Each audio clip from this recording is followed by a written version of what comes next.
வணக்கம். நீங்கள் இணைந்து கொள்வது இலங்கையின் முதற்தர செய்தி வழங்குனர் நியூஸ் ஃபர்ஸ்டின் பிரதான செய்திகளோடு உங்களோடு இணைந்து கொண்டிருக்கும் நாங்கள் ஜெனி ஜீவராஜ், ஜெஃப்ரி ஜெபதர்ஷன். விரிவான செய்திகளுக்கு செல்லும் முன்னர் முதலில் இன்றைய தலைப்புச் செய்திகள். மின்கட்டண திருத்த யோசனையின் புதிய அறவீட்டு முறைமை பொது பயன்பாட்டு ஆணைக்குழுவிடம். அசாத் சாலை விடுவிக்குமாறு சர்வதேச மன்னிப்பு சபை கோரிக்கை.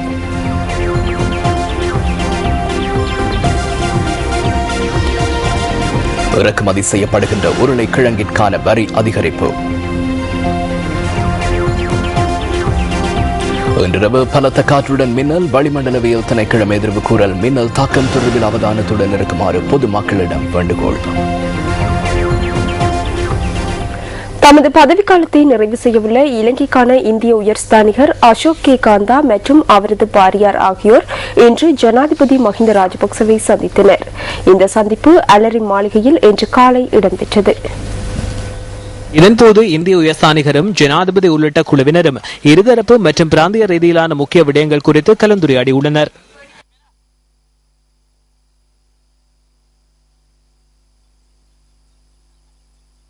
இந்திய வெளிவிவகார அமைச்சின் கிழக்காசியாவுக்கு பொறுப்பான செயலாளராக அசோக் கே காந்தா நியமிக்கப்பட்டுள்ளார்.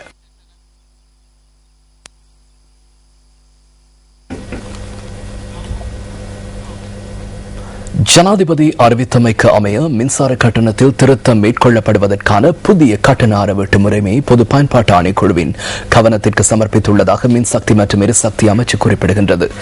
இந்த கட்டண முறைமை தொடர்பில் கலந்துரையாடும் பொருட்டு பொது பயன்பாட்டு ஆணைக்குழு இன்று பிற்பகல் கூடியது. இதேவேளை புதிதாக நிவாரணம் வழங்கப்படுவதன் காரணமாக சுமார் 7 பில்லியன் வருமானத்தை மின்சார சபை இழக்க நேரிடுவதாக மின்சக்தி அமைச்சின் செயலாளர் MMC ஃபெர்டினேண்டஸ் குறிப்பிட்டார். சிரசு தொலைக்காட்சியில் நேற்று ஒளிபரப்பான சட்டன அரசியல் விவாத நிகழ்ச்சியிலும் மின்சார கட்டணம் தொடர்பில் கருத்துக்கள் முன்வைக்கப்பட்டிருந்தன. புத்தாண்டு காலத்தில் கண்களை கட்டி முட்டி உடைத்தல் போட்டியில் ஆட்களை சுற்றி விடுவார்கள். முட்டி இருக்கும் பக்கத்திலிருந்து மறுபக்கத்திற்கு செல்வார்கள், மீண்டும் வளைப்பார்கள். இதுதான் கட்டணம் என்று கூறுவார்கள். மேடையில் ஏறி இதுதான் கட்டணம் என்று கூறுவார்கள்.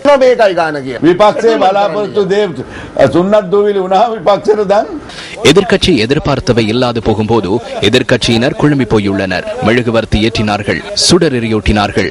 மே தினத்தன்று இவை அனைத்தும் காற்றில் அடித்துச் செல்லப்பட்டது.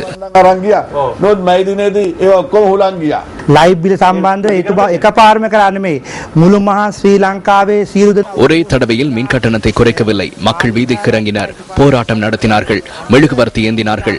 இந்த அழுத்தங்கள் அதிகரிக்கும் போது மின் கட்டணத்தை அதிகரித்தால் பெரும் பிரச்சனை ஏற்படும். அடுத்த தேர்தலின் போது உறுப்பினர்களை பெற்றுக்கொள்ள முடியாது போகும். எனவே இந்த சந்தர்ப்பத்தில் மின் கட்டணத்தை குறைக்க வேண்டும் என சிந்தித்து கட்டணத்தை குறைத்தார்கள். அதற்காக ஜனசித்த முன்னணி சார்பில் ஜனாதிபதிக்கு நன்றி தெரிவித்துக் கொள்கின்றோம்.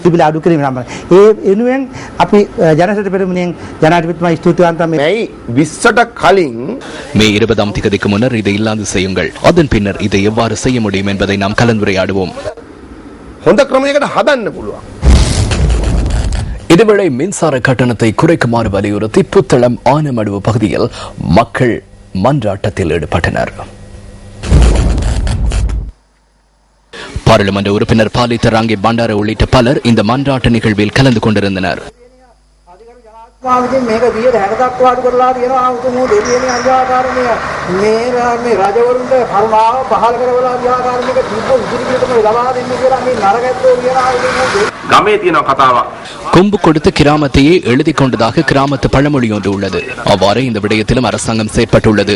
இந்த அனைத்து விடயங்களும் இடம்பெறும் போது அதற்கேற்றாற்போல் எதிர்க்கட்சி ஒன்றும் செயற்படுகிறது. அரசாங்கத்திற்கு எதிரான சக்திகள் செயற்படும் போது அந்த சக்திகள் மீதும் எதிர்ப்பு ஆர்ப்பாட்டங்கள் மீதும் தாக்குதல் நடத்துவதற்காக எதிர்க்கட்சி தலைவரின் கீழ் நியமிக்கப்பட்டுள்ள அமைப்பாளர்கள் செயற்படுகின்றனர். குறிப்பாக சிலாபம் அமைப்பாளர்களை அவ்வாறு செயற்படுகின்றனர். இதுவே நாட்டில் இன்று காணப்படுகின்ற துர்ப்பாக்கிய நிலைமையாகும். எனவே சிறந்த ஆட்சியாளர் ஒருவரையும் சிறந்த எதிர்க்கட்சி ஒன்றையும் நாட்டிற்கு பெற்றுக் கொள்வதற்காகவே இந்த மன்றாட்டம் இடம்பெற்றது. ஸ்ரீலங்கா சுதந்திர கட்சி இன்று ஊடகவியலாளர் சந்திப்பு ஒன்றை ஏற்பாடு செய்திருந்தது. தொழில் அமைச்சர் காமினி லோக்குகே மற்றும் அரசாங்கத்துடன் தொடர்புடைய தொழிற்சங்கங்களின் தலைவர்களினால் மேதின பேரணி மூலம் அடைந்த வெற்றி குறித்து ஊடகங்களுக்கு தெளிவுபடுத்தப்பட்டது. மின்சார கட்டணம் தொடர்பில் மேதினத்தில் அறிவிக்கப்பட்ட நிவாரணம் தொடர்பில் இதன்போது ஊடகவியலாளர்கள் கேள்விகளை எழுப்பினர்.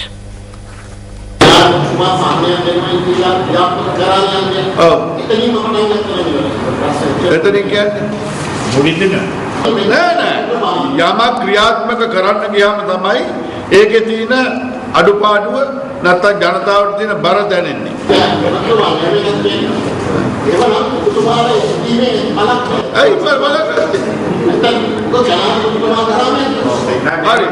ஜனாதிபதி அவ்வாறு செயற்படுவதால் உங்களுக்கு ஏதேனும் சிரமம் உள்ளதா? நாட்டின் தலைவர் ஜனாதிபதி அல்லவா? நீங்கள் கூறுவது உண்மைதான். அமைச்சரவையால் செய்யக்கூடிய விடயங்களும் உள்ளன, ஜனாதிபதியால் செய்யக்கூடிய விடயங்களும் இருக்கின்றன. இந்த நிவாரணம் வழங்கப்படுவதால் எதிர்பார்க்கப்பட்ட வருமானம் மின்சார சபைக்கு கிடைக்க மாட்டாது. அதை திரைசேரியை வழங்க வேண்டும். திரைசேரியினால் வழங்கப்படுகின்றது எனின் அது நாம் கொள்வனவு செய்யும் பருப்பு, மண்ணெண்ணெய் ஆகியவற்றிலிருந்து மீளப் பெறுகின்றது என்று அர்த்தம் கொள்ள முடியும் அல்லவா? இந்த திட்டத்தை தயாரிக்கும் போது ஆரம்பத்திலேயே வறிய மக்களை தவிர்த்து கட்டணத்தை அறவிடக்கூடிய உரிய முறைமை ஒன்றை யோசனையாக முன்வைத்திருக்கலாம் அல்லவா? நேரடியாகவே பதிலை வழங்குகின்றேன். தொழிற்சங்கங்கள் கட்டணத்தை அதிகரிக்கவில்லை.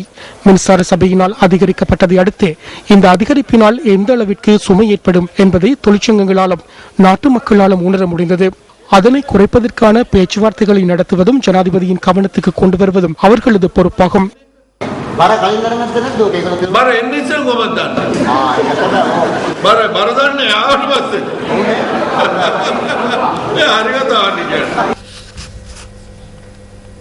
இன்றைய பத்திரிகைகளில் வெளியான கேலி சித்திரங்களில் இருந்து நாம் தெரிவு செய்த கேலி சித்திரம் அடுத்து.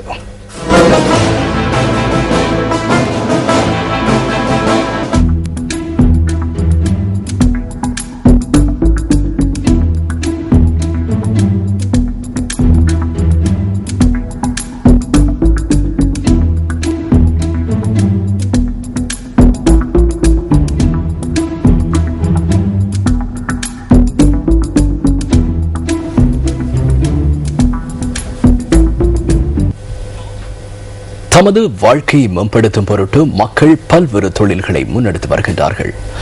எனினும் பல்வேறு அசௌகரியங்களுக்கு மத்தியில் தமது தொழிலை முன்னெடுத்துச் செல்லும் மக்களின் பிரச்சனைகளுக்கான தீர்வு எட்டப்படாமை கவலைக்குரியதொரு விடயமாகும். நாட்டின் அபிவிருத்திக்கு பங்காற்றும் தொழிலில் ஈடுபடும் உற்பத்தியாளர்களின் பிரச்சனைகள் தொடர்பில் இன்று நியூஸ் ஃபர்ஸ்ட் ஆராய்கிறது. பரந்த நெற்காலிகளுக்கு மத்தியில் சிறந்த மண்வளத்தையும் நீர்வளத்தையும் கொண்டதே நெய்னாக்காடு கிராமம். அம்பாறை மாவட்டத்தின் சமாந்துறை பிரதேச செயலக பிரிவின் செங்கல் உற்பத்திக்கான தொழிற்பேட்டையாக இந்த கிராமம் விளங்குகிறது. நாட்டின் பல மாவட்டங்களுக்கு செங்கற்களை விநியோகிக்கும் இந்த தொழிற்பேட்டையில் பலர் தமது வாழ்வாதாரத்தை மேம்படுத்துவதற்காக பணியாற்றி வருகின்றனர். பாரம்பரியமாக மேற்கொள்ளப்பட்டு வரும் இத்தொழில் இயற்கை அனர்த்தங்களின் போது பாரிய அளவில் பாதிக்கப்படுவதாகவும் இதனை விஸ்தரிப்பதற்கான உதவிகள் அரசாங்கத்தினால் வழங்கப்படுவதில்லை எனவும் செங்கல் உற்பத்தியாளர்கள் சுட்டிக்காட்டுகின்றனர். எங்களுக்கு உமி பிரச்சனை உண்டு. உமி தட்டுப்பாடாது. எங்களுக்கு கூடியவங்க கல் இருக்கு எங்களுக்கு செய்யறதுக்கு. அதை பத்த வச்சுக்க எங்களுக்கு உமியும் இல்லாம இருக்கு. உமி வளமும் காணாம இருக்கு. இப்ப இடையில களிவளங்களும் எங்களுக்கு இந்த வருஷத்தோடய களிவளங்களும் முடியுது. அதால தொழில் நிக்கக்கூடிய ஒரு சாத்தியம் இருக்கு. மானிய உதவிகள், கடன்கள், அந்த வசதிகளை செஞ்சு இருந்தா, தண்ணி வசதிகள், இப்ப தொழில் வளங்கள் எல்லாம் செஞ்சு இருந்தா நாங்களும் மனுஷன் நாங்க இருக்கலாம். இல்லாட்டி எப்போதும் கூலி மேனும் இப்படி உழைச்சி சாப்பிடுதான் நாங்களும் தெரியும். பலர் இதனை நிரந்தர தொழிலாக முன்னெடுத்து வருவதோடு செங்கல் உற்பத்திக்கான பல பொருட்களை பணம் கொடுத்தே பெற்றுக்கொள்ள வேண்டியுள்ளதாக அவர்கள் கூறுகின்றனர். இந்த மண்ணை வாங்கி இந்த மண்ணில இருந்து காசி, மண்ணுக்காக காசி, உமிக்கு காசி, வேலை செய்யறவங்களுக்கு காசி எல்லாமாக நாங்கள் கொடுத்து எங்களுக்கு ஆக இதுல இருந்து ஒரு 50% 60% தான் ஒரு கல்லுக்கு லாபம் கிடைக்கும். இதுவும் கிட்டத்தட்ட ஒரு 20,000 கல்லு, சராசரி ஒரு 20,000 கல்லு நாங்கள் வெட்டி பார்க்குற போது ஒரு மாத வருமானம் எங்களுக்கு ஒரு 10,000 ரூபா. இந்த காலகட்டத்தில் அந்த வருமானம் கிட்டையும் காணாது. இருந்தாலும் எங்களோட இந்த முயற்சிக்காக நாங்கள் இதை செய்து கொண்டிருக்கிறோம்.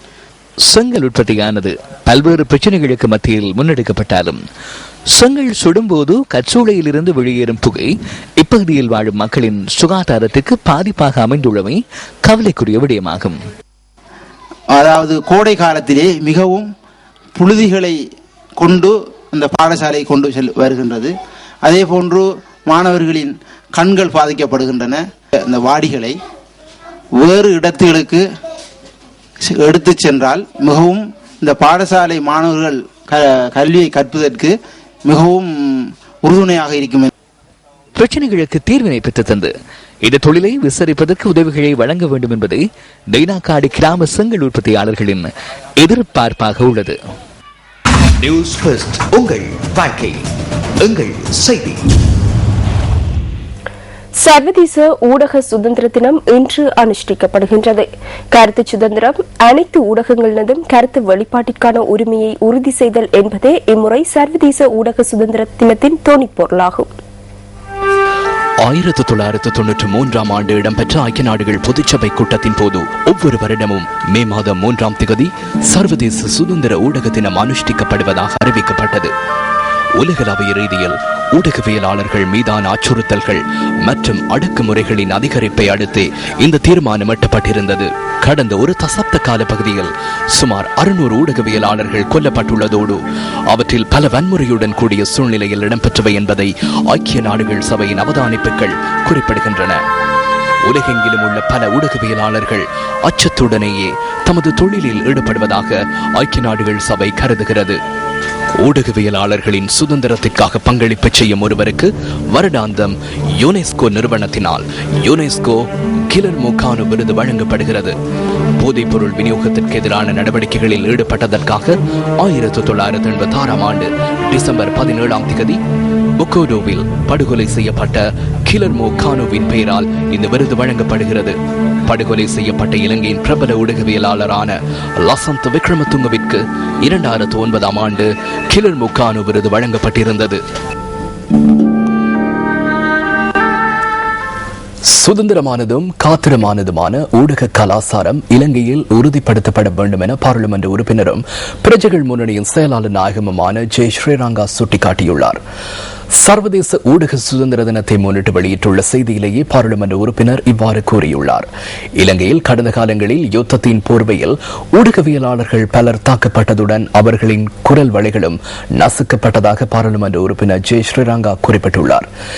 யுத்தம் முடிவடைந்த பின்னரும் கூட ஊடகவியலாளர்கள் ஒடுக்கப்பட்டும் அச்சுறுத்தப்பட்டும் சுதந்திரமாக கருத்துக்களை வெளியிட முடியாத நிலையிலேயே செயற்படுவதை உணர முடிவதாக அவர் தெரிவித்துள்ளார்.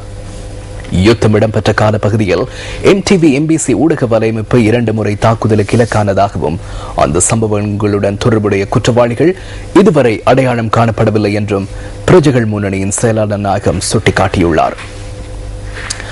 மேலும் சிறந்த ஊடகவியலாளர்களான லசந்த விக்ரமதுங்க, சிவராம் ஜி நடேசன் ஆகியோரின் கொலைகளுடன் தொடர்புடையவர்களுக்கு என்ன தண்டனை வழங்கப்பட்டுள்ளது என்று கேள்வி எழுப்பியுள்ள அவர் உதயன் பத்திரிகை மீதான தொடர் தாக்குதல்கள் குறித்தும் சர்வதேச ஊடக சுதந்திர தினத்தை முன்னிட்டு விடுத்துள்ள செய்தியில் ஜே ஸ்ரீரங்கா விமர்சித்துள்ளார். இலங்கையின் ஊடக வெளிப்பாடுகளை தூர நோக்குடன் அவதானித்தால் உண்மையில் ஊடகவியலாளர்கள் சுதந்திரமாக செயற்படுகின்றனரா அல்லது அழுத்தங்களுடன் செயற்படுகின்றனரா போன்ற வினாக்கள் எழுவதாக அவர் மேலும் தெரிவித்துள்ளார்.